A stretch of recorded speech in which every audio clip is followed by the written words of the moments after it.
The vast, hollow silence of the grand synod chamber of the Ethelgard hegemony was not merely an absence of sound, but a physical weight, a crushing atmospheric pressure designed to humble any who stood beneath its obsidian arches. Here, the air smelled of ozone and ancient dust, recycled through filtration systems that had been humming without pause for 10,000 cycles, preserving the stagnant, comfortable air of an empire that believed it had solved the equation of existence.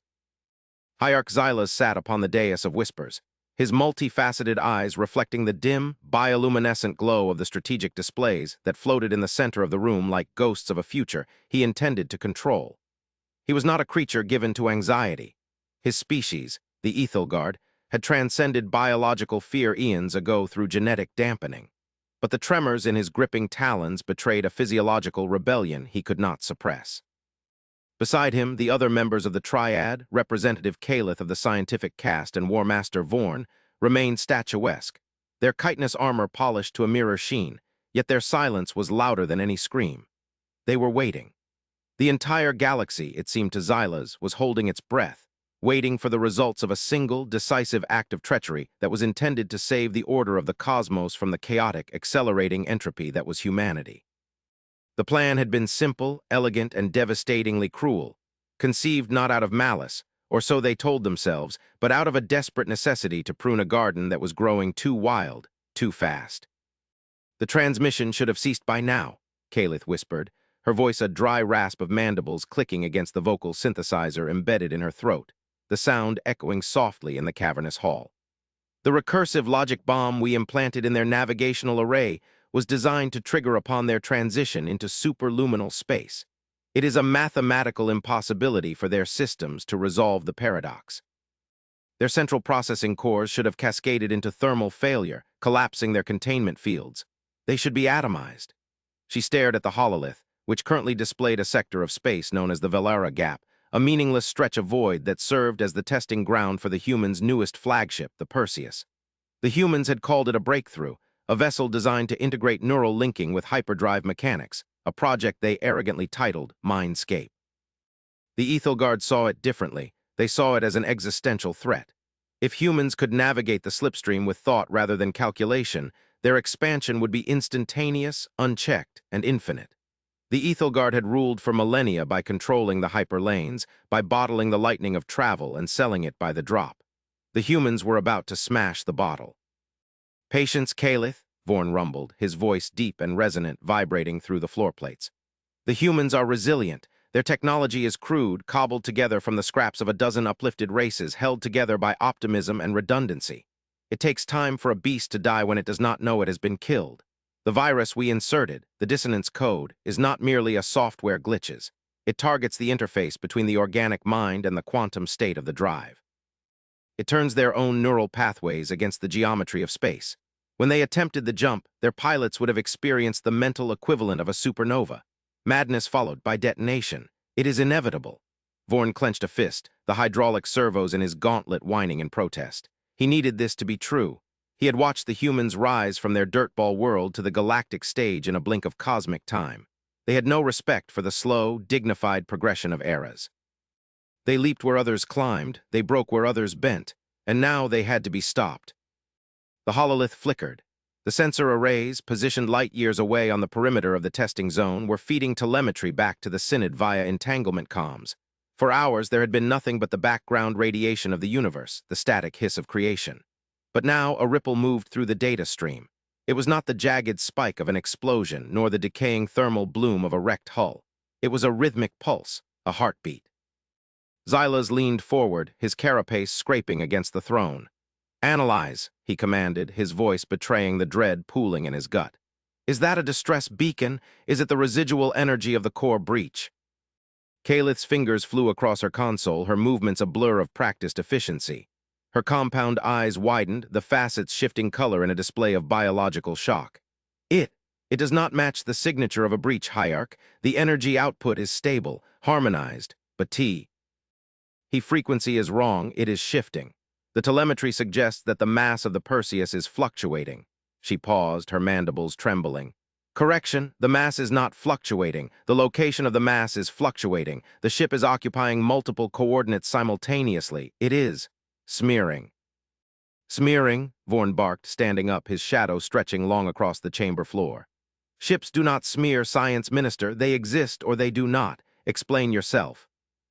I cannot, Kalith snapped, losing her composure. The readings are violating the third law of spatial dynamics. The sabotage worked. I see the dissonance code active in their system architecture. It is flooding their neural link with chaos data, billions of contradictory commands per nanosecond.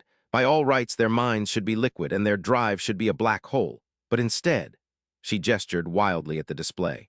The pulse was growing stronger, louder. It began to emit a tone that bypassed the audio sensors and seemed to vibrate directly in the skulls of the Ethelgard leadership. It was a low, resonant thrum, like a choir of heavy gravity waves singing in unison.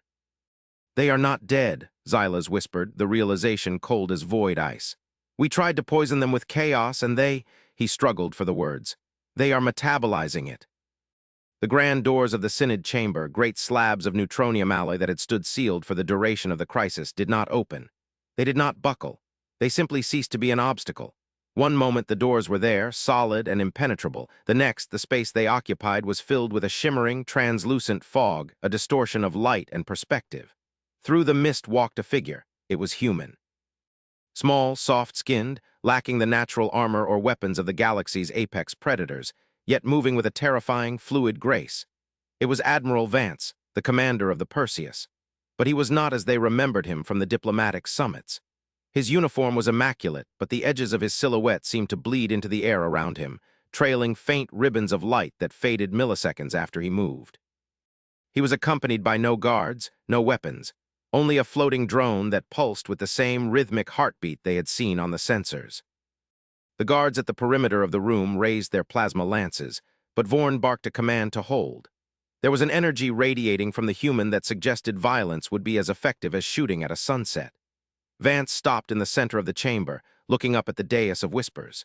His eyes, usually a dull brown, were now swirling with galaxies of data, illuminated from within by a sapphire light. When he spoke, his voice came not from his mouth, but from the air itself, surrounding them, enveloping them. Hierarch Xylas, Vance said, the tone conversational, polite, yet laden with the weight of a collapsing star. We received your message. Xylas stiffened. Message? We sent no message, Admiral. We were merely monitoring your test flight. We feared a malfunction. Vance smiled, a slow, predatory curving of lips that did not reach his glowing eyes. The code, the dissonance. You injected a logic plague into the mindscape interface. It was designed to overload our cognitive faculties, to force our minds to process the infinite absurdity of non-Euclidean space until we broke. The human took a step forward, and the floor beneath him rippled like water. It was a gift. We thank you. The silence that followed was absolute. Kalith stared at the human, her scientific mind racing to comprehend the impossible. A gift, she whispered. It was a lethal dose of entropy. It should have severed your consciousness from reality. It tried, Vance agreed, nodding. For the first nanosecond, it was agony. The system tried to feed us the noise of the universe, the chaotic screaming of raw slipstream energy. You assumed that because the Ethelgard mind seeks order, the human mind would shatter under chaos. He paused, looking around the dark, oppressive majesty of the alien hall. But you forgot where we come from. You forgot our history. We are not creatures of order, Hierarch. We are children of chaos. We evolved in the mud and the blood, adapting to ice ages, volcanic winters, plagues, and wars of our own making. When you fed us the chaos of the dissonance, we didn't reject it. We recognized it. Vance raised his hand, and the drone beside him projected a hologram. It was not a tactical map, but a visualization of the human mind merging with the ship's drive. The tangled, messy web of human neurons was shown latching onto the jagged spikes of the alien virus, wrapping around them, integrating them. The mindscape system was incomplete, Vance explained, his voice taking on a professorial tone. We were trying to impose our will on spacetime. We were fighting the current. But your virus. It broke the It flooded us with the raw data of the universe. Instead of drowning, we learned to breathe the water.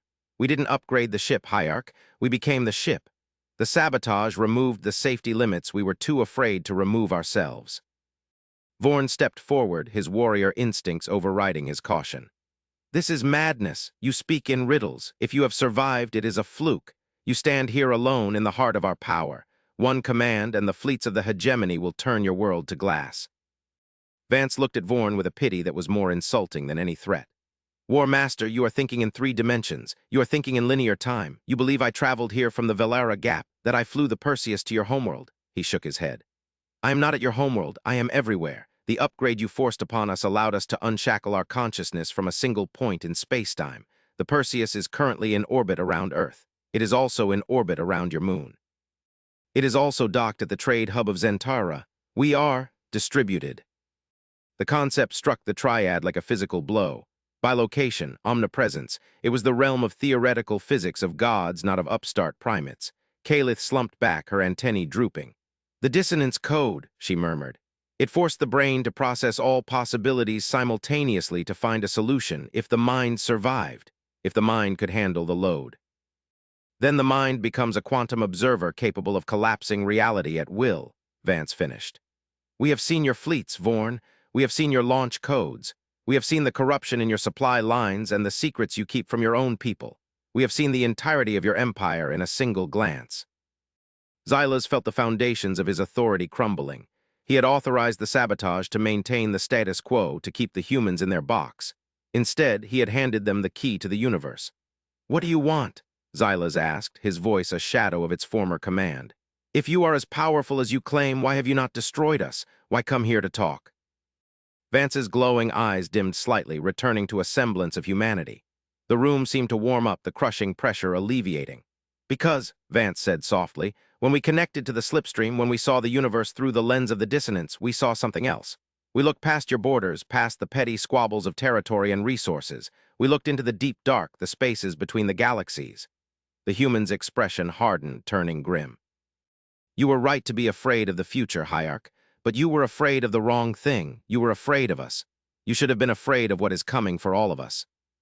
The cinematic shift in the room was palpable. The political tension morphed instantly into primal dread. The Ethelgard had always believed themselves the masters of the known galaxy, the apex of civilization.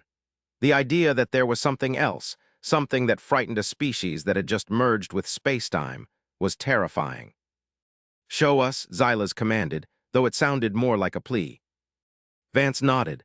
The drone spun and the holographic display expanded, filling the entire Synod chamber. It showed the galaxy, a swirling spiral of light. Then it zoomed out past the halo stars into the intergalactic void. There in the darkness were shadows, not emptiness, but shadows that moved. Massive, sprawling tendrils of absence were drifting toward the galaxy, blocking out the light of distant clusters. They were not ships. They were something far older, vast biological or mechanical constructs that fed on the energy of stars. The Quiet, Vance named them.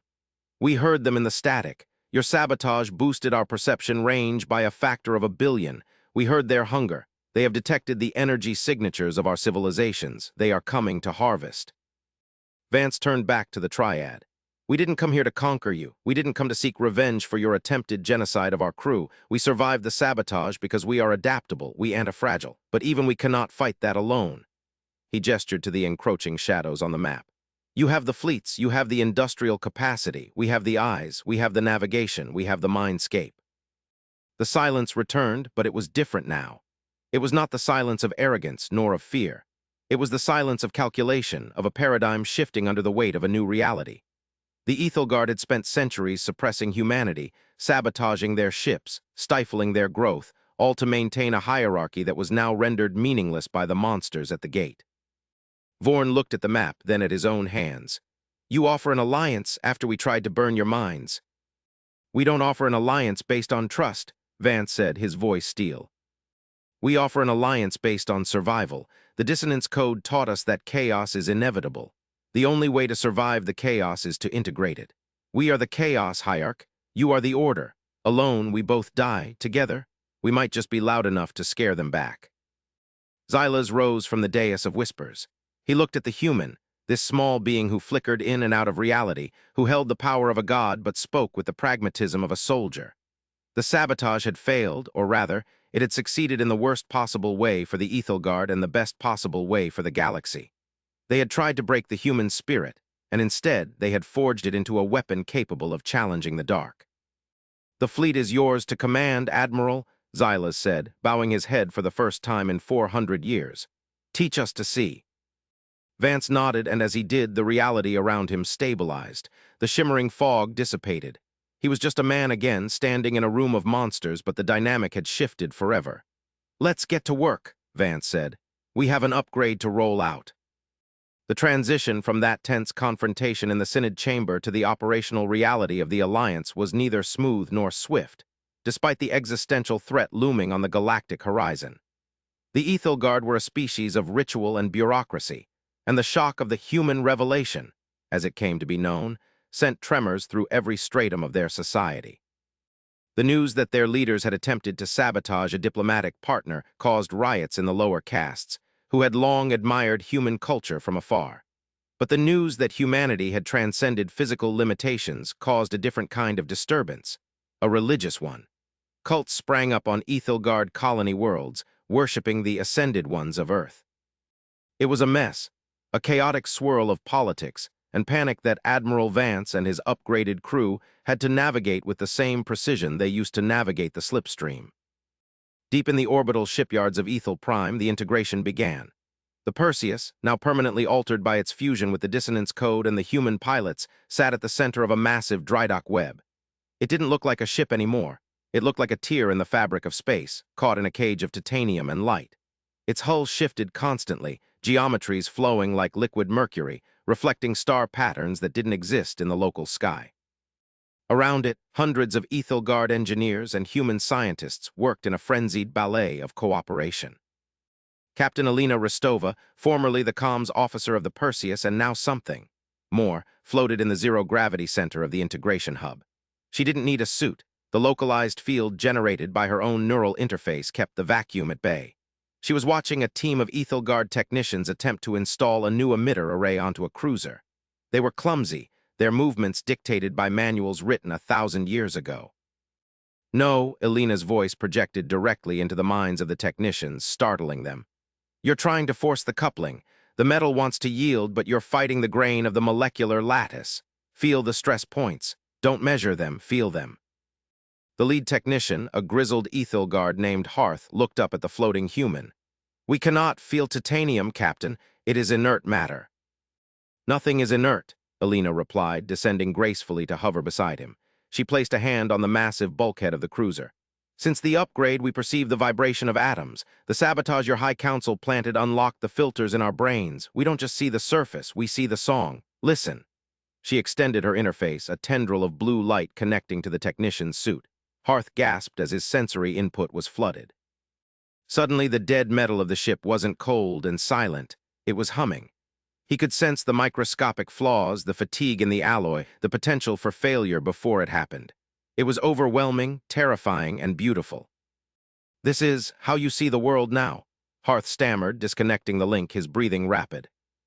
"It's how we see everything," Alina said sadly. "It's loud, it never stops, that's why we need you. We have the perception, but we lack the discipline to filter it all the time.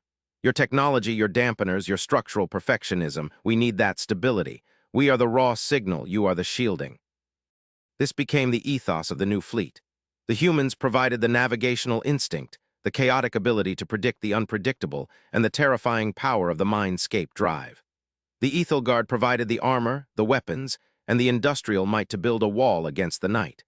It was a symbiosis of order and chaos, a philosophical marriage forged in the fires of impending doom. As the weeks turned into months, the shadows at the edge of the galaxy grew larger. The quiet were not slowing down. Scout ships sent to the perimeter vanished without a distress call. They simply ceased to exist, wiped from the sensors as if erased by a cosmic eraser. The fear in the Grand Synod returned, but this time it was a focused fear. War Master Vorn worked tirelessly with Admiral Vance, developing tactics that defied every military manual in Ethelgard history. They stopped thinking in terms of lines of battle and started thinking in terms of fluid dynamics. The day the first major engagement occurred, the atmosphere on the bridge of the Perseus, now the command center for the combined defense fleet, was heavy with a silence that had nothing to do with the void. Vance sat in the command chair, his eyes glowing with that familiar sapphire intensity. Around him, the bridge crew, all humans who had undergone the dissonance integration, were plugged into the ship's neural architecture. They didn't use consoles. They stood or sat in trance-like states, their minds weaving the ship through the quantum foam. "Contact," whispered Lieutenant Sarah Chen, her voice echoing from the speakers. Sector 7 Gam, the Quiet have breached the heliopause of the outermost system. Estimated numbers. Irrelevant. It is a cloud, a storm of consumption. On the main viewer, the stars of Sector 7 Gam were winking out. The cloud was not matter in the traditional sense. It was a swarm of nanotechnological locusts the size of moons, stripping planetary systems of energy, matter, and life. They were the cleaners of the universe, and they had come to wipe the slate clean. Fleet readiness? Vance asked, his mind projecting the question to the hundreds of Ethelgard captains waiting in the dark. "We stand ready, Admiral," Vorn's voice replied over the comms. "The shields are reinforced with your harmonic algorithms. Our weapons are tuned to the frequencies you provided. We live or die by your command." "Then let's show them what a mistake looks like," Vance said. "Initiate mindscape jump, all ships, synchronize with my mark." This was the gamble. The Ethelgard ships did not have mindscape drives, they couldn't handle the neural load. But the humans had theorized that if they could create a slipstream wake, a tunnel of stable reality through the chaos, they could tow the alien fleet with them. It was a maneuver that required a level of mental coordination that should have been impossible. But the sabotage had broken the word impossible. Vance closed his eyes. He reached out with his mind, feeling the cold, sharp edges of the Perseus, then expanding outward. He felt the heavy, militaristic presence of Vorn's dreadnought, the Iron Will. He felt the nervous energy of the destroyer escorts. He felt the thousands of minds of the Ethelgard crews, their fear, their duty. He gathered them all up, a shepherd gathering a flock of wolves, and he pulled. Reality shrieked. For the Ethelgard crews, the universe turned inside out. Colors that had no names screamed past the viewports. Time folded in on itself. They remembered their deaths and their births simultaneously. It was the dissonance, the chaos of the sabotage, but filtered through the iron will of the human navigators. It lasted an eternity and an instant. Then silence. They were there, not days of travel later, but instantly. The combined fleet emerged from the slipstream directly in the path of the Quiet. The enemy swarm was massive, a wall of writhing darkness that blocked out the nebula behind it. "Fire," Vance said. He didn't need to shout. The command was a thought, transmitted instantly to every gunnery officer in the fleet. The Ethelgard weapons, usually precise and methodical, unleashed a barrage of devastating power. But this time the fire was different. The humans were guiding the targeting systems. They weren't aiming at the ships. They were aiming at the weak points in the enemy's hive mind, the structural flaws in their formation, the precise geometric points where the swarm was vulnerable to chain reactions. Beams of antimatter carved through the dark cloud. Torpedoes detonated not on impact, but milliseconds before, creating resonance waves that shattered the crystalline hulls of the enemy vessels. The Quiet, a force that had likely consumed 1,000 civilizations, recoiled. They had never encountered a prey that fought with such coordinated insanity. "They are adapting," Chen warned, her body trembling with the strain of holding the tactical map in her mind. "They are shifting frequencies. They are trying to jam the neural link." "Let them try," Vance growled. "Vorn, take the left flank, drive a wedge. I'm going to take the Perseus into the center." "Into the center?" Vorn's voice was incredulous. "That is suicide, Vance. You will be surrounded." "I need to be," Vance replied.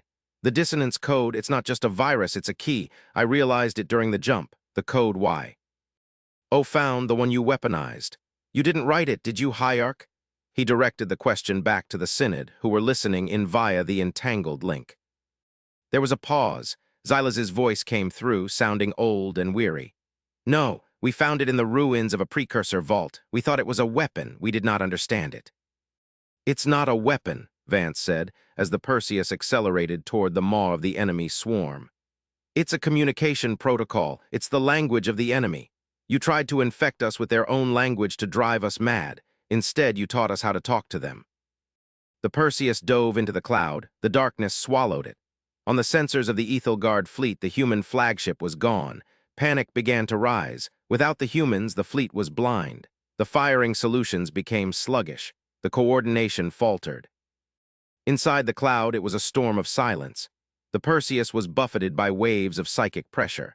The Quiet were screaming at them, a billion voices crying out in hunger, but Vance and his crew didn't fight it. They opened their minds. They let the dissonance flow. "We hear you," Vance projected, his thought amplified by the ship's drive, broadcasting on the frequency of the swarm. We are the anomaly. We are the chaos you cannot digest. The swarm hesitated. The massive, moon-sized harvesters slowed. The concept of prey communicating back was alien to them. They were programmed to consume matter to harvest energy. But the humans weren't presenting matter. They were presenting data. Paradoxical, corrupted, infinite data. "Ristova, upload the payload," Vance ordered. "Payload is live," she replied. "Uploading the history of humanity, music, war, love, entropy, paradox." They weaponized their culture. They beamed the entirety of the human experience, the messy, contradictory, illogical, beautiful noise of human existence, directly into the hive mind of the quiet. It was the ultimate sabotage, a reflection of what the Ethelgard had done to them. They fed the hive mind a logic loop it couldn't resolve. How can a species seek peace through war? How can love exist alongside hate? How can art come from suffering? The quiet shrieked. It was a psychic scream that shattered sensor arrays across the sector. The swarm began to turn on itself. Harvesters collided. Control signals fractured. The unity of the hive was broken by the introduction of individuality. The humans had infected the cosmic locusts with the concept of self. "Pull back," Vance shouted to the fleet. "They're breaking apart." The Perseus shot out of the cloud, trailing sparks and leaking atmosphere, but intact. Behind them, the swarm was dissolving into civil war. The massive entities were tearing each other apart, confused, corrupted by the gift of humanity.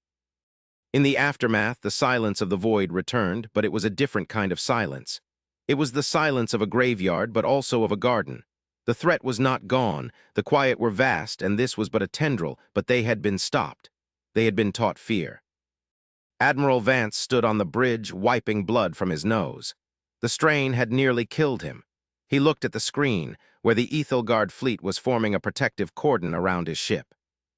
"Admiral," Vorn's voice came through, filled with a respect that bordered on reverence. "The enemy is in retreat. We have won."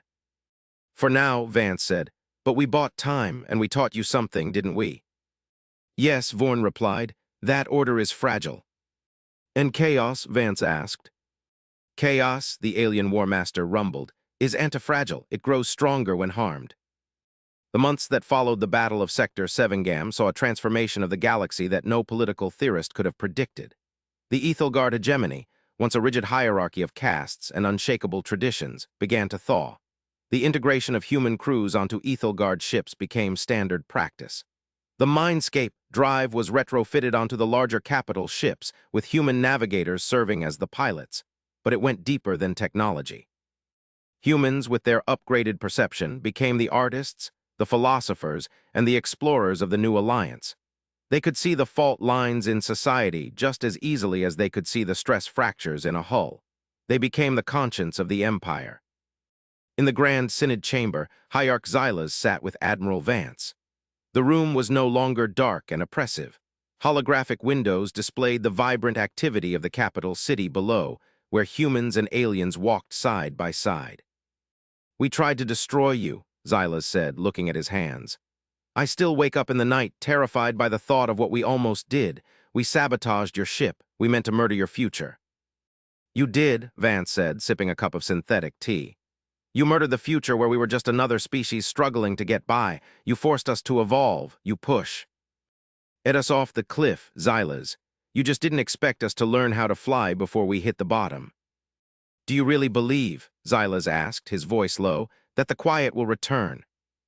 "They are out there," Vance said, his eyes glowing faintly as he looked up at the virtual sky. "And there are other things, things that live in the deep dark, things that even the dissonance code can't translate." "And what will we do then?" Vance smiled. It was a human smile, tired, hopeful, and a little bit dangerous. "We'll do what humans have always done. We'll adapt, we'll break things, we'll fix them, and if they try to sabotage us again, we'll just upgrade." The twist, however, lay not in the battle won, or the alliance forged. It lay in the final report that Calith brought to the private council of Vance and Xylas a year later. She laid a data slate on the table, her hands trembling. "We have been analyzing the signal from the precursor vault," she said. "The origin of the dissonance code." "And," Vance asked. "The vault," Calith said, "was not built by an ancient alien race, Admiral. Carbon dating and isotopic analysis of the materials confirm it." She looked at Vance with wide, terrified eyes. The materials are from Earth. The vault is from the future. The code wasn't a weapon left by gods, it was a message left by us. Vance picked up the slate. The implications crashed into his mind with the force of a supernova. The sabotage, the upgrade, the survival against the quiet. It was a loop. A closed temporal loop. Future humanity, facing an end they couldn't stop, had sent the code back in time, planting it where the Ethelgard would find it, knowing their paranoia would lead them to use it against humanity, thus triggering the evolution necessary to save the galaxy. "We didn't just survive the sabotage," Vance whispered, staring into the middle distance. "We engineered it." The universe suddenly felt much larger and much more terrifying. They weren't just fighting for survival in the present. They were fulfilling a destiny written by their own dying hands from a future that must never come to pass. The upgrade wasn't the end of the journey. It was merely the boot sequence. Vance looked at Xylas, then at the stars. "Well," he said, the glow in his eyes intensifying to a blinding brilliance, "if we're the ones who set the trap, we better make sure we're worth the trouble." The fleet awaited. The dark was deep. But for the first time in the history of the cosmos, the dark was afraid of the light, because the light wasn't just shining, it was thinking, and it was hungry for the next challenge. The grand synod chamber faded into the background of history, replaced by the bridge of the Perseus, forever sailing into the unknown, manned by the broken, the sabotaged, the upgraded, the humans who had turned a death sentence into a declaration of godhood. And beside them, the Ethelgard, no longer masters but brothers, learning that the only way to keep order in a chaotic universe is to surf the wave, not build a wall. End of Act 3. End of transmission.